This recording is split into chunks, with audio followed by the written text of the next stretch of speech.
My name is Polly. I was sitting at the top of the stairs, just out of sight.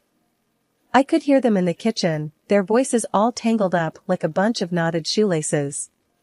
Mom and Frank, the guy who swooped into our lives like some kind of low-rent Superman, minus the cape and all the good stuff. Frank, she's my daughter, I heard Mom say, a tremble sneaking into her voice like it was trying to tiptoe around him. Look, Sheila, I didn't sign up for this, you know?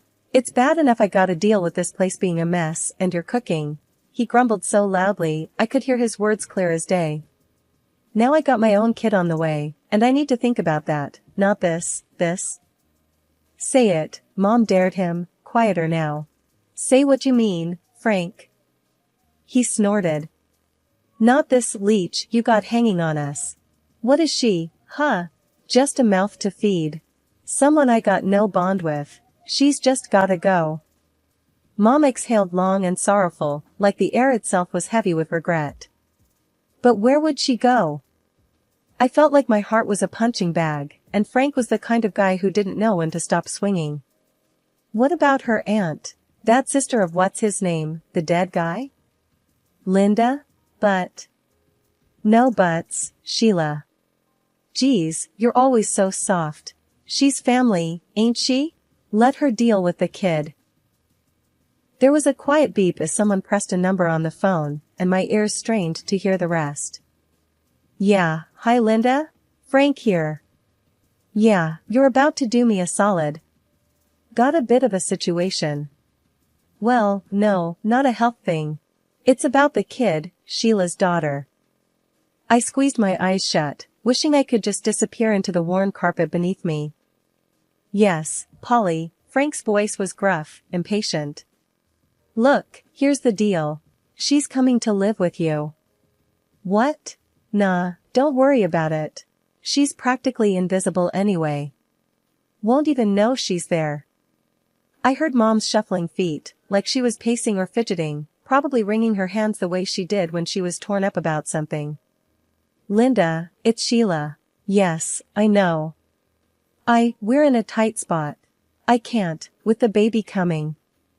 The next voice, Aunt Linda's, cut through the line, sharp and cold like the knives she used to make her overcooked roasts. Fine. I'll take her.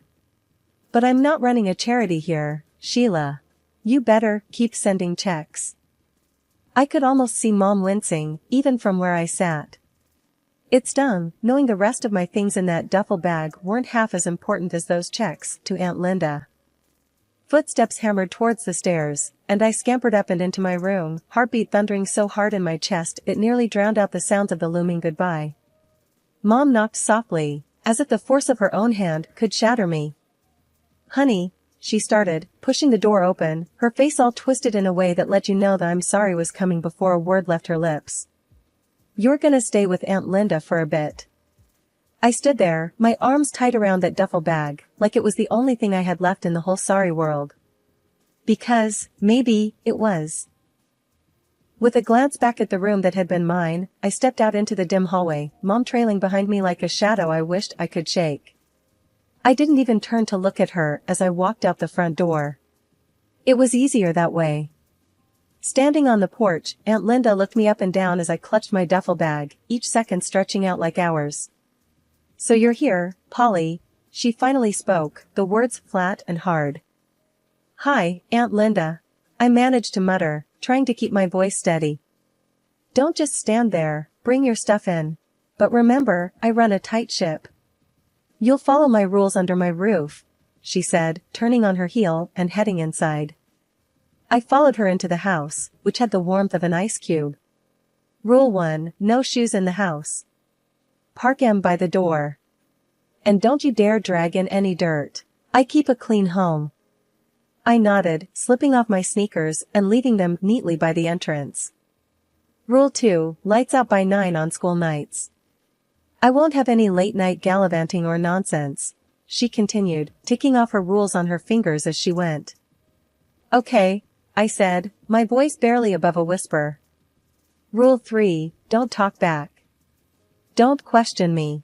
Just do as you're told, quick and without fuss. Her house was like a museum, everything in its place and nothing out of line. The living room looked barely lived in. Plastic covers clung to the sofas, and I'd bet my last dollar they'd never been sat on. Aunt Linda caught my gaze and snapped, "Those are for protection, not for sitting. God help you if I catch a crease in them." I just nodded again, trying to take it all in. A few days in and it felt like I was walking on eggshells that were rigged to explode. I spent my time trying to be invisible, hoping that'd save me from her sharp tongue. One day, I slipped up. I spilled a bit of milk on the counter. Quick as I could, I wiped it up, but not quick enough. "What's this, a puddle?" Aunt Linda had appeared like a whisper, and her voice was like thunder. "Wasting food and making a mess." "I got it, Aunt Linda. It's clean now." I showed her the rag, trying to prove it was just a small spill. "You think sorry and a rag fixes everything? You think I have the time and money to waste on your clumsiness?" "No, I started, but she cut me off with a wave of her hand. Like I needed more problems. "Your mom sends you here like I got nothing better to do," she grumbled. "Even your own mom didn't want you, so why should I?" Her words hit me square in the chest. I stood there, jaw tight, swallowing the hurt because crying wouldn't change a thing. I knew arguing would only make it worse. The rules were clear, and Aunt Linda was the kind who never bent them. Not for anyone. "Sorry, won't happen again," was all I could get out. "You're right, it won't. Because if something like this happens again, we're gonna have a bigger problem, you hear me?" Loud and clear, I answered. My voice sounded small, even to my own ears. Dinner was a silent affair. Aunt Linda liked eating without the sound of anyone else's breathing, it seemed. I tried to chew quietly, making every move deliberate, wishing I could just disappear into my room already. Days bled into weeks and weeks into months, each as unremarkable as the last, until one afternoon. I was sitting on the carpet in my room, the one with the faded wallpaper peeling at the corners. My room at Aunt Linda's was just another box in the stack, nothing like my old one back at Mom's. With Aunt Linda at the grocery store, I grabbed the cordless phone from its cradle in the living room. My heart was racing as I punched in Mom's number, a sequence I still knew by heart. Years of dialing it for takeout or when there was a spider too big for me to handle alone. The phone rang and rang.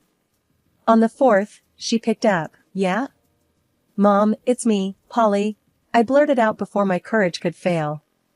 There was a pause, a breath, a sigh. "What do you want?" I miss you, Don't." She cut in, her voice icy. "Don't ever call here again." The line clicked dead. I stood there, phone in hand, her words a new weight in the pit of my stomach. It wasn't just the rejection that stung, it was the finality of it. "I hope that was important." Aunt Linda's voice came from behind me like a winter's draft. I turned, startled, the phone slipping slightly from my grasp. "I just wanted to talk to her," I said, my voice failing to hide the quiver. She snatched the phone from my hand, her eyes narrow slits. "You think these calls are free?"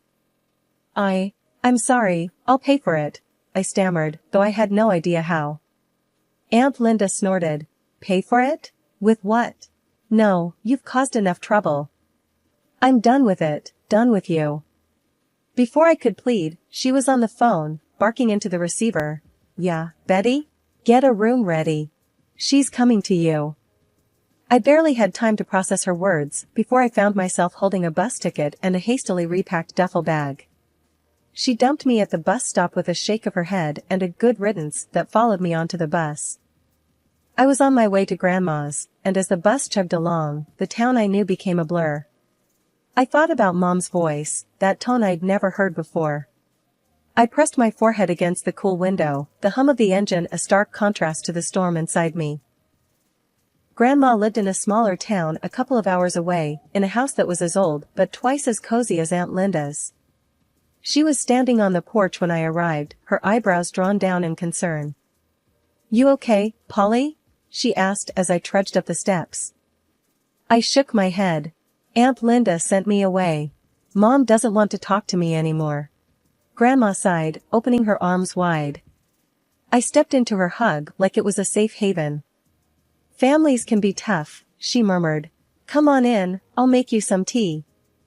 As I sank down at her kitchen table, surrounded by the comforting scent of cinnamon and apples, the warmth of the room unfreezing my fingers, I started to realize something hard. That sometimes, the idea of a parent isn't what you get. And maybe, just maybe, I had to start figuring out how to deal with that. The day I settled into Grandma's house, I could tell it was a different world.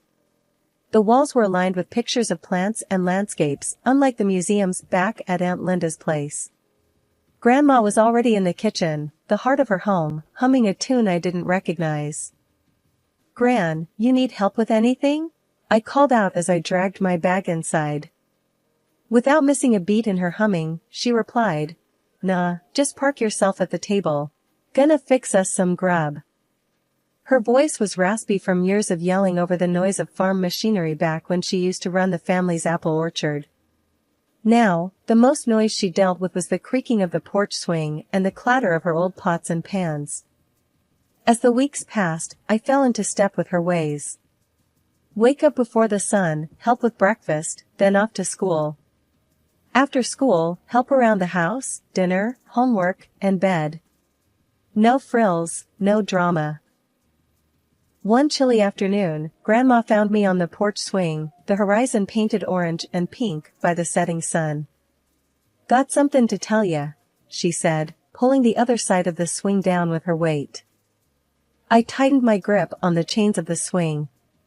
Whatever it was, Grandma wasn't one for beating around the bush. "You're not just staying here, you know. This isn't temporary." She held out some papers to me. "I've gone and made it official. You're mine now, for good." I scanned the papers. Words like custody and guardianship jumped out at me. She'd done it. "Why'd you do this, Gran?" To me, it seemed like taking on a burden more trouble than a teenage girl was worth. "'Cause you're blood, kid. More than that. You got spirit. Remember, tenderness beneath the strength." She repeated her old saying and tapped her chest. "Right here is where you've gotta be toughest." We sat quiet for a while, the swing creaking under us, the sky darkening.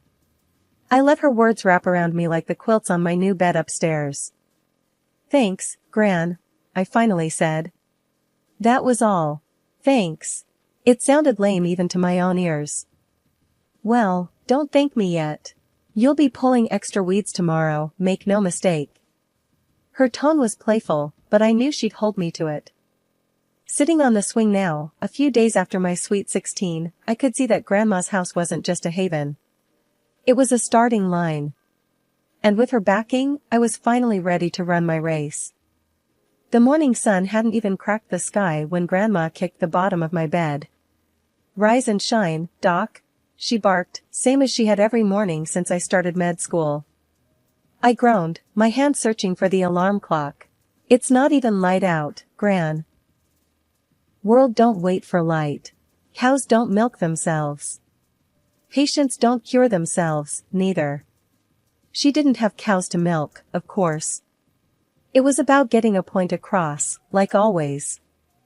Afternoons at the hospital were a blur of white walls and beeping monitors. By the time I got back, evening had settled in, and the house glowed with warm light. "How'd it go?" Grandma was at the stove, poking at something that smelled like heaven. "Good, real good." I washed my hands at the kitchen sink, watching her move around the kitchen. "Dr. Klein let me lead a minor procedure." She raised her eyebrows, a spoon still in her hand dripping some sauce. "Is that right? And how'd that feel?" "Scary as hell," I admitted. "But I did it, and it went well." "That's 'cause you're made of tough stuff." She plated the food and set it on the small kitchen table. "Earned your stripes today, huh?" "Feels like it," I agreed, diving into dinner. Afterward, we sat on the porch, me with a textbook, her with her knitting. The night was quiet, the only sound the crickets and the occasional turn of a page or click of needles. "Thinkin' of Ted?" she asked out of the blue. Ted was the first boy I brought home, a lifetime ago it seemed. Not much time for that. I didn't even glance up from my book. Relationships took time and energy I didn't have. You make time for what's important, she countered. There's more to life than just work and study. I sighed.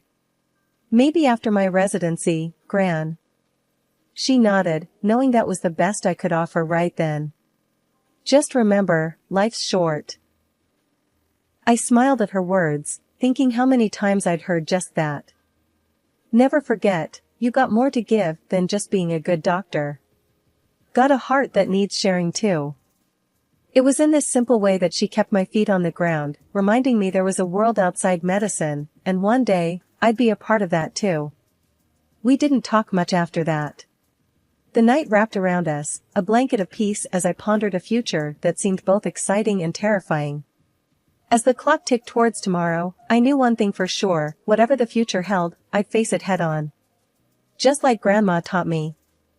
I should have known when Gran missed breakfast for the third day straight. It's nothing, she'd said, waving off my concern. But nothing didn't leave you pale and worn out, nothing didn't whisper lies in a voice that trembled like an old barn in a storm. The news hit like a brick. It's cancer, the doctor told me, voice flat like the EKG I wished was for someone else, anyone else. You serious? I'd asked, eyes darting from the doctor to Gran, who sat there nodding like she'd known all along. As serious as it gets, Gran said. She sat up straight, no tears, just that squared chin that always meant business. The battle was short and fierce, and through it all, she'd never let me see her scared. Until one quiet morning when she finally let go of the fight, the breath slipping from her in a soft sigh, like she was slipping into a warm bath. After, the house felt empty, like someone had scooped out the middle and left me with a shell. I walked through the funeral like someone else, shaking hands, accepting hugs, hearing murmurs of "she loved you like her own." They didn't get it, not really. It wasn't like she was my own, she was my everything. After everyone had gone, I stayed back, leaning on the cool marble, staring at the casket that was too new, too shiny. Left alone, I whispered to Gran, like I used to when it was just me and her against the world. I'll make you proud, I swear. The next morning, I found myself at the hospital, the hall sterile and smelling of disinfectant. My hands were steady, my mind clear. This was where I belonged. I might have lost Gran, but I was going to save others, keep going, just like she would have wanted. In surgery, my hands didn't shake. Gran's strength lived in me. Each stitch was a promise, a testament to her legacy, a legacy of love. Love that didn't end with last breaths or in silent funeral halls. It was the love that pushed you forward when life kicked you in the teeth. The love that made you square your shoulders and face each day knowing you were never really alone. Mom always had a flair for drama, like she could smell money from miles away and come sprinting. The doorbell rang one lazy Sunday, pulling me away from medical journals and a cup of coffee. I opened the door and there they were, like some twisted version of a family reunion photo. Mom looked at me with those hawkish eyes, and before I could even get out a hello, she was in with the ask. You've got a share, it's only fair. Half is ours by rights, she said, her hand fluttering around like a bird trying to get out of a cage. Stepdad just leaned in the doorway, arms crossed, a muscle ticking in his jaw. He had that look, the one he got when he knew Mom had a great idea. Sarah hung back, not saying a word, just scrolling on her phone. I couldn't help it, a laugh just bubbled up. Oh, you? For what, exactly? Last time I checked, you kicked me out when I was 11. Mom's eyes narrowed to slits. We put a roof over your head, fed you, clothed you. That has to be worth something. Fed? Clothed? More like rations and hand-me-downs. I crossed my arms, mirroring Stepdad. I was not going to be bullied. But Gran, she said, the word almost a slur, she left you everything, and we're struggling here. Stepdad took a step forward. Listen, just give us what we deserve and we can all walk away from this peacefully. I shook my head, a mix of anger and disbelief churning in my gut. Gran didn't leave you a penny, 'cause she knew exactly what sort of people you are. Matter of fact, you remember that whole thing when I was a kid, about where I came from? Well, turns out Gran adopted me when I was a baby, so legally, I'm not even obligated to give you the time of day, let alone any inheritance. Mom went pale as a sheet, her mouth opening and closing like a fish. No. Sarah looked up then, her face confused. What's she saying, Mom? Stepdad's face transformed into a dark cloud. She's saying we're not getting a damn thing. That's right, I affirmed. You won't get anything from me. You'll regret this, Stepdad growled, a vein bulging in his neck. I stepped out, bracing myself against the frame of the door, the morning sun hot on my back. Is that a threat? I asked, my voice steelier than I felt. He squared his shoulders, but I wasn't 11 and scared anymore. It's a promise. Mom grabbed his arm, giving me a look that could curdle milk. Let's go, she hissed. I stepped back inside and closed the door, the click of the latch loud in the quiet house. Gran was gone, but she left me more than money. She left me the courage to stand up to them and the sense of worth they'd tried to take from me. Neighbors gave me the heads up with a quick call, that sort of just thought you should know ring that meant trouble.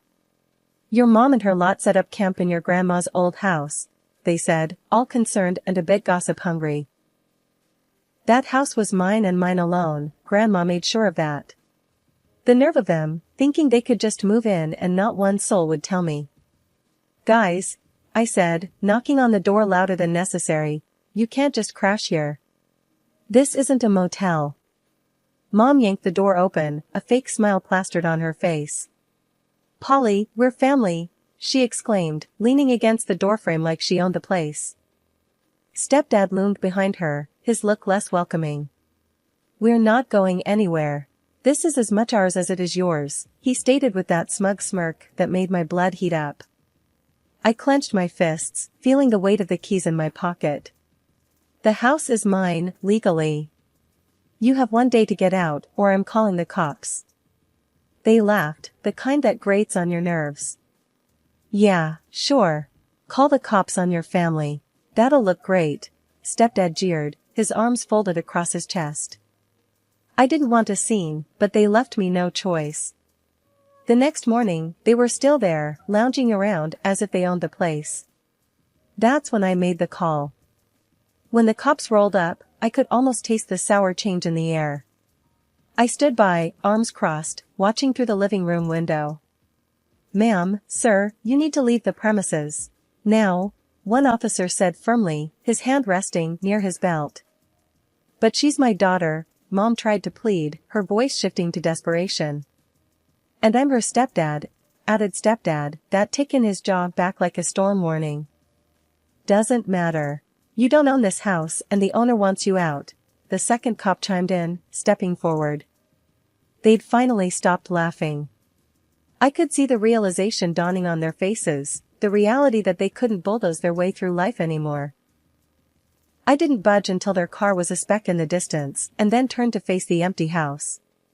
It felt like taking a deep breath after being underwater too long. It was quiet, the kind of peace that comes when a storm has passed and left clear skies in its wake.